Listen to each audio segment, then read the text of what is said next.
Hello, this is Mats, and this is the first video where I'll actually make a sort of voiceover, so I hope you will like that.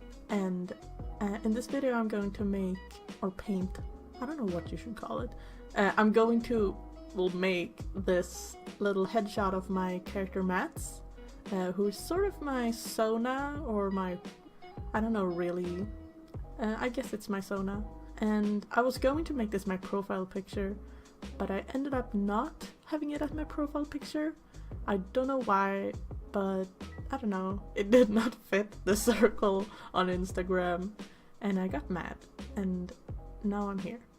I apologize in advance because you will see the light in this video being really messed up sometimes. Like, in the end, I recorded it like having my window open, and boy, in the end it just, it got really dark outside, so I had to turn on the light next to my table because I just couldn't see anything, and it was just a mess. So I apologize because the light will just be a hot mess.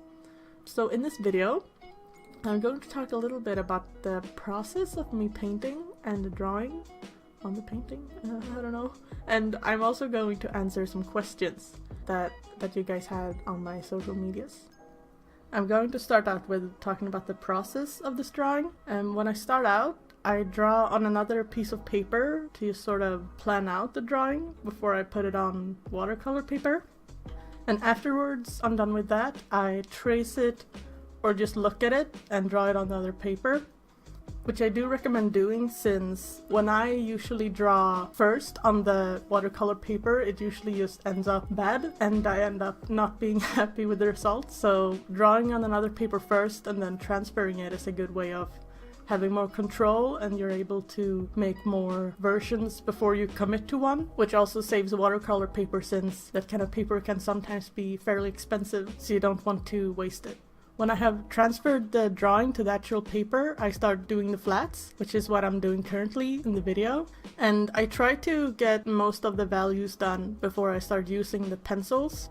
And I also try to put down any colors that I want to have in that spot. So right now I have a lot of pink in the hair. That might look a little weird right now, but I'm going to put a lot more yellow and orange down later, which is going to sort of even out the color. And I don't have a lot of pink pencils, so I put down the pink just to get that hue down that I can't get with the pencils. I also put in more dark colors since I don't want to use too many pencils on the paper, since it can start to roughen up the paper, which after a while just looks really bad. So I try to get down as many hues that I can with the watercolor first, so I don't have to do as much work with the pencils later. When everything has dried, I start to use the watercolor pencils. I really want to try using other wax/oil-based pencils, since I've seen other artists do that too, but I only have watercolor pencils right now, so that's what I'm using, which I do like since you can reactivate them later. I think I do that with the eyes, where I put down a lot of black watercolor pencils and then I take my brush and I reactivate the pigment to make the black more black, which is something you can't really do with the wax-based pencils. But the good thing that I've seen with the wax-based pencils is that if you want to add more watercolor, you can do that very freely without ruining the rest of the drawing, because it's all wax-based, so nothing is going to smear around as much. So now I'm gonna answer some questions. Toasty.lemons asked, do you like traditional or digital art more? Honestly, I've started to like traditional a lot more recently, just because you can't zoom in, obviously, because it's an actual painting and not like a canvas on the computer. Because if you draw like digital, you can always like zoom in super what do you call it? You can zoom in a lot, and it like, I don't know why, but I draw something and I zoom in forever and I just want to polish forever. And it's just such a pain in the ass. So drawing traditionally really have helped me with that, because you just have this, and if you do a big oopsie, you just okay, that's it, and you just continue. Like you saw probably earlier in this video, I was drawing the eye, and it's sort of like, I think I was just too confident with that my paint has dried, so it sort of like got messed up. I was like, whatever, I'll fix it, like it will work out, it's fine. And like I think that's very like nice, because you sort of just have to deal with that stuff. It doesn't like turn out perfect, you know. And so that's really nice. Ruhe Heart asks, when did you start digital art? And I started digital art when I was like 15, I think. I'm 21 now, just for like reference. So I basically just started drawing on like an iPad me and my sister got. So I just like draw on that, and it did not look good, because if you know, when you draw like on an iPad, you sort of just draw with your finger.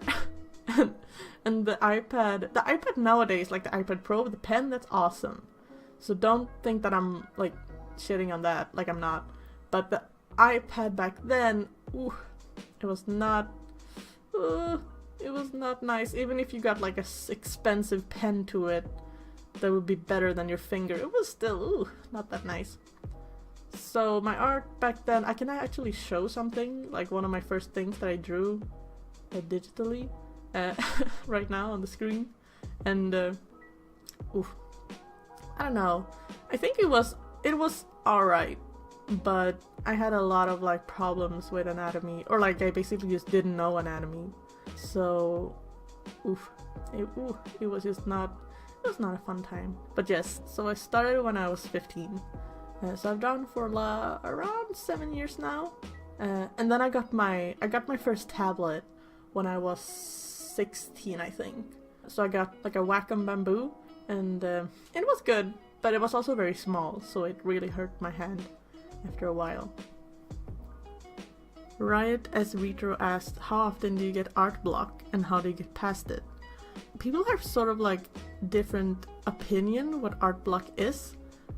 Some people think that like it's when you just can't draw at all, which I guess it's true to an extent, but I mostly feel that it's like I can draw, I guess, but it never really gets good in any way. So what I do is I either just draw for practice, like I draw bodies or poses, because then you don't really have to do anything good, but you're still practicing, so you're still doing something with your time, and you're like improving in some sense, so you don't feel too bad.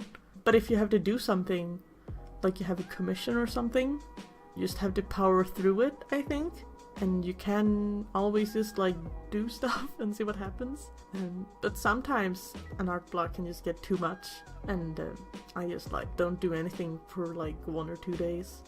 I usually try to actually power through it if the art block like goes on for too long. Like if it's been like more than 2 days and I just haven't done anything, because at that time it's like, okay, I have to actually do something now, you know. So yeah, so those are all the questions I'm going to answer for this time around. I had a lot of fun, and I really want to make more videos in the future where I talk and do like a voiceover. So thank you so much for watching, and now I have to tell you to smash like, subscribe, hit the notification bell, and you gotta type something in the comments, I think.